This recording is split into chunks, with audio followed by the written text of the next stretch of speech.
Umas semanas atrás, o Microsoft anunciou que eles conseguiram fazer um novo chip para computação quântica que eles chamaram de Majorana 1. Eu não fiz um vídeo sobre esse chip, eu poderia fazer talvez, mas talvez vai ficar claro nesse vídeo porque eu acho que esse chip não é algum avanço muito grande. Mas o ponto aqui sobre esse chip foi que eles usaram, como eles chamam, topocondutores. E um topocondutor agora seria um certo material topológico. E materiais topológicos vocês acham na literatura científica e científica popular em muitos lugares hoje em dia. Então eu decidi fazer um vídeo sobre o que são materiais topológicos e por que eles têm um certo potencial. Porque isso, em geral, não é muito bem entendido. Eu fiz a experiência que muitas pessoas pensam que materiais topológicos se chamam de topológicos porque tem algo a ver com a superfície das suas amostras, dos seus cristais. Isso não é o caso, então agora eu vou explicar o que realmente são materiais topológicos e com isso eu digo bem-vindo à massagem de cerebrais.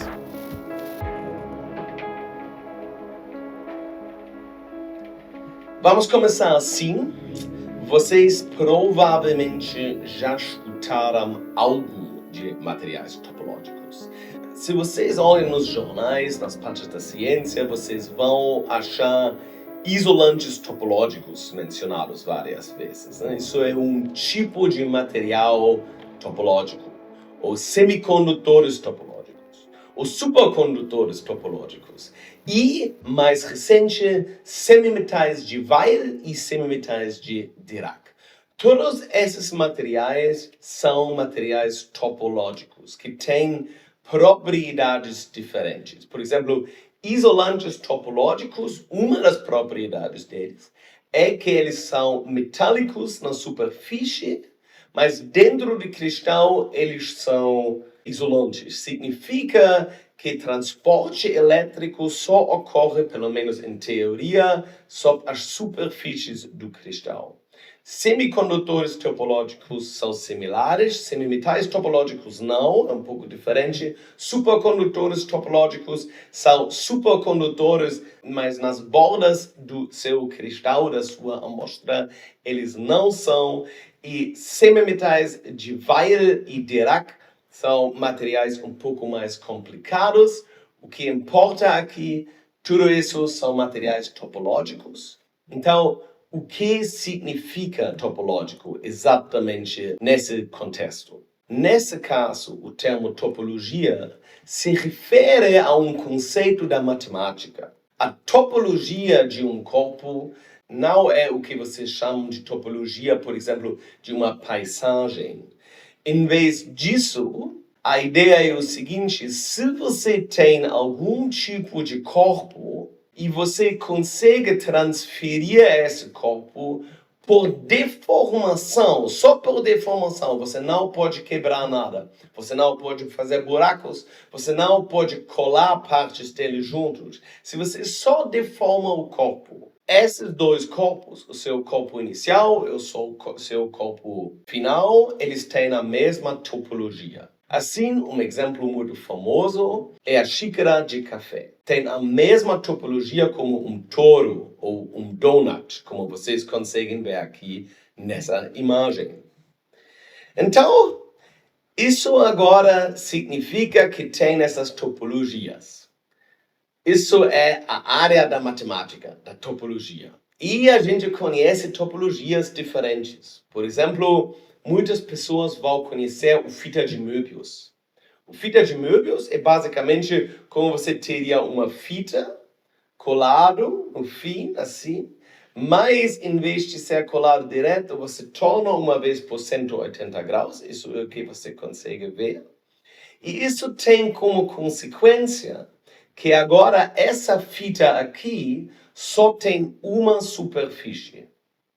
Então, se você anda em volta dessa fita, você vai acabar No outro lado da fita, então você ficou na mesma superfície, então você continua andando e você vai voltar para o mesmo lugar. Isso é a fita de Möbius, um objeto topológico. Também tem um outro objeto que é relativamente famoso, que é a garrafa de Klein. Isso agora é um objeto num espaço 3D, né? A fita de Möbius, em teoria, você consegue ver a superfície como algo unidimensional, porque só em uma dimensão ela realmente existe. E você pode fazer a fita de Möbius arbitrariamente fina, vamos dizer. Na garrafa de Klein agora, você tem uma superfície 2D com a propriedade similar, ela só tem uma superfície. Uma garrafa normal tem duas superfícies, uma de dentro e uma de fora, e essa garrafa de Klein agora só tem uma superfície. Isso seria mais um objeto topológico. E existe outro objeto topológico que é altamente relevante para a física, que é o toro, ou o donut. O toro é simplesmente tipo um anel desse tipo, né? Como aqueles com que você entra na água, na piscina ou alguma coisa desse tipo. Isso é um toro, ou como um donut, ou como uma xícara de café. Então, isso aqui são formas diferentes topológicas. Mas claro que quando você agora tem uma amostra, um cristal, um material, você não cria essa forma como material. A topologia não se refere à geometria da sua amostra ou alguma coisa. Não, a topologia é uma propriedade intrínseca do material. Então, a pergunta é óbvia. A gente está falando sobre qual topologia? O seu material consiste de átomos, os átomos estão dentro de uma rede, e dentro dessa rede existem elétrons que se movem dentro do material. Então, a gente está falando de qual topologia? Aqui eu não nem conseguiria imaginar uma coisa que tem uma topologia interessante.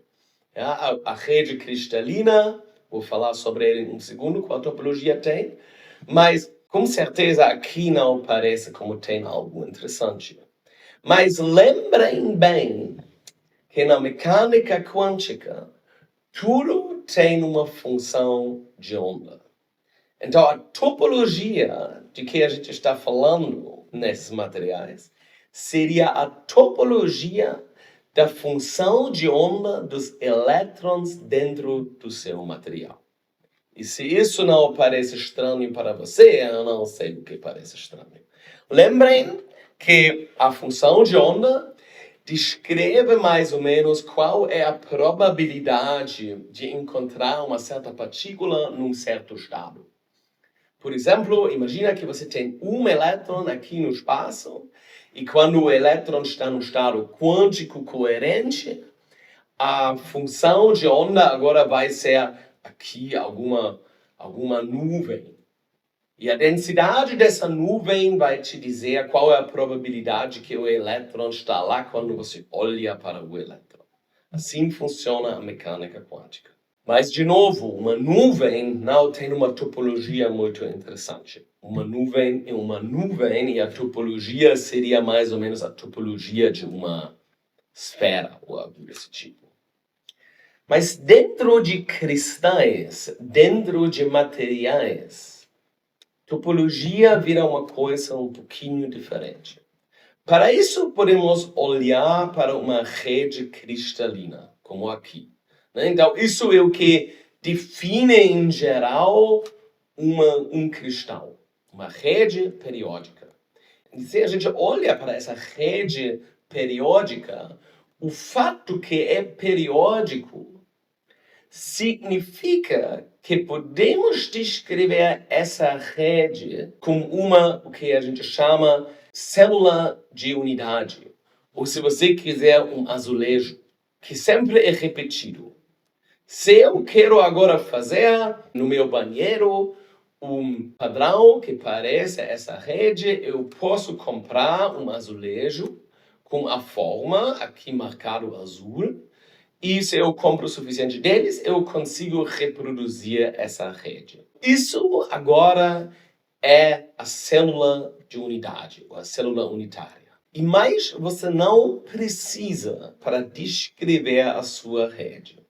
E agora imagina que você é um elétron lá dentro. E você vai para a direita. Isso significa que você vai sair no lado da esquerda. Porque a célula de unidade sempre se repete. Então, teoricamente, você como um elétron, você só entra em um lado e sai no outro lado. É isso.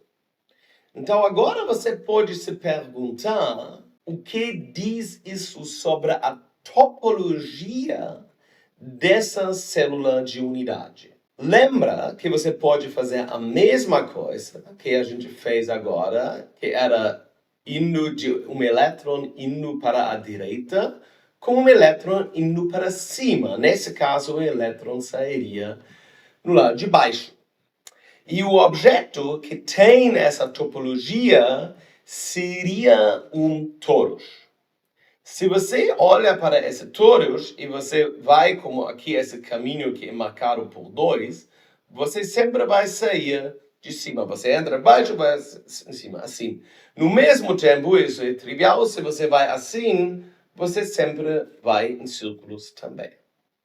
Então, a gente estabeleceu que a topologia de uma célula unitária é um torus. Então, agora a gente já tem algum objeto topológico aqui, mas eu falei que a topologia de que a gente está falando é a topologia da função de onda dos elétrons. E a função de onda, ela pode incluir muitas informações. Só para dizer, isso agora eu digo, só para vocês saberem que isso é o caso, essa função de onda não existe no nosso espaço, existe no que a gente chama o espaço de Hilbert, mas a gente consegue criar uma projeção para o nosso espaço com umas ferramentas. Então vamos dar uma olhada agora na função de onda. E vocês lembram que elétrons têm um spin. Então, de uma certa maneira, o elétron sempre olha para uma certa direção. E em qual direção o elétron pode olhar na sua célula unitária, em cada lugar da sua célula unitária, isso pode ser determinado por um efeito que se chama efeito spin-orbiter. Por exemplo, imagina que o seu elétron olha para cima e agora anda para a direita ao longo do nosso toro. Mas o spin muda a direção e agora seria 45 graus para o lado quando passou por 90 graus do toro. E mais 90 graus vai agora olhar para a direita e não mais para cima. E o elétron continua e vai voltar para o lugar inicial, mas essa vez vai olhar para baixo. Se agora o elétron passa mais uma vez em volta desse donut, seria na mesma posição. Isso é similar a uma fita de Möbius que eu tinha discutido anteriormente. Então, isso agora é um pouco infantil, o jeito como a gente fez, mas o que a gente pode dizer é que a função de onda tem uma topologia. Essa topologia, ou melhor dizer que um certo operador aplicado na sua função de onda, o seu hamiltoniano, por exemplo, pode ter uma topologia, mas isso são detalhes muito pequenos. Né? Vocês conseguem ver que, em teoria, você consegue criar uma topologia dos seus elétrons que é diferente da topologia da sua célula unitária, que sempre é um toro. Então, isso seria agora um material topológico, onde isso é o caso. Isso agora é super teórico o que eu descrevi aqui. Então, a gente pode se perguntar quais são as vantagens de materiais topológicos. Por que o Microsoft decidiu fazer qubits com materiais topológicos? E aqui tem várias razões.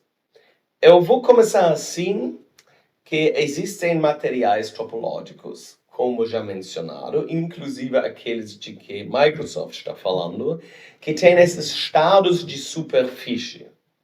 Significa, dentro do seu material, por exemplo, o material se comporta como um isolante, mas na superfície você tem esses estados.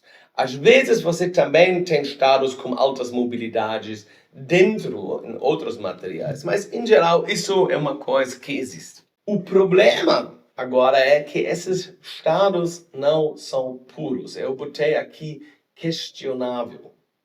Uma das razões porque muitas pessoas pensavam que materiais topológicos podem revolucionar os nossos materiais, e eu trabalho com materiais topológicos, então isso é a minha praia. E uma das razões porque as pessoas pensam que isso pode revolucionar eletrônica ou spintrônica e dessas coisas é que tem essas mobilidades altas, teoricamente, associados com esses estados de superfície ou, em alguns materiais, com estados de bucle. E agora eu botei aqui questionável. Os dados, muitas vezes, que a gente tem não são muito bem analisados. Um exemplo bem famoso é quando você tem um material topológico e você aplica uma tensão, você cria uma corrente. E, teoricamente, essa corrente deve existir na superfície. Então, todas as suas medidas referem a essa corrente. Mas, de fato, isso não é o caso, porque você também sempre tem uma certa condução dentro do seu material, que só é muito menor, mas também o material é muito maior do que só a superfície. E assim é um pouco difícil realmente distinguir entre efeitos que ocorrem dentro das suas amostras ou na superfície. Então, eu diria que os dados não são muito convincentes, que agora a gente consegue realmente já trabalhar com tecnologia baseada em materiais topológicos. Por isso foi muito interessante que o Microsoft falou que eles conseguiram, porque parece que isso não é o caso ainda. A outra coisa é que tem esse acoplamento spin-orbiter que eu tinha mencionado, que faz esses materiais especificamente interessantes para uma nova área da eletrônica, ou uma extensão da eletrônica que se chama spintrônica. E ela pode ser relevante, sim, para muitas aplicações, mas a gente ainda está longe de realizações de realmente algo que a gente pode usar. Mas, por exemplo, na computação quântica, isso seria um jeito como certos desafios podem ser resolvidos. E, finalmente, e isso é o ponto de vender materiais topológicos que as pessoas botam sempre nas propostas, isso é a proteção topológica.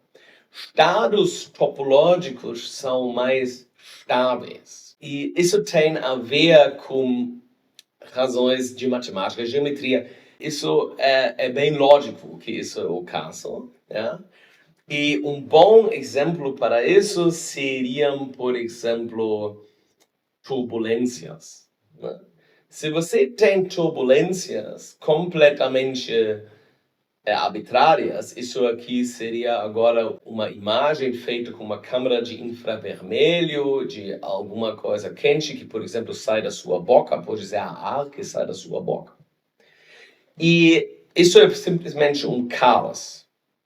Mas certas estruturas, especificamente essas turbulências circulares, que você consegue observar, por exemplo, quando você tem um hurricane nos Estados Unidos ou algo desse tipo, eles são topologicamente protegidos.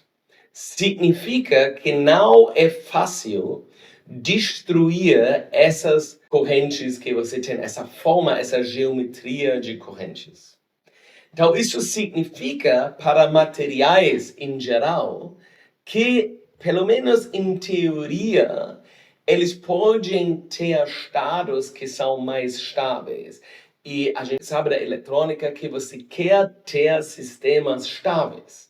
O seu computador tem um tempo de vida limitado porque as coisas não são 100% estáveis. Os seus bits, às vezes, sem querer, vão mudar o valor e algum não é mais legível. Isso acontece.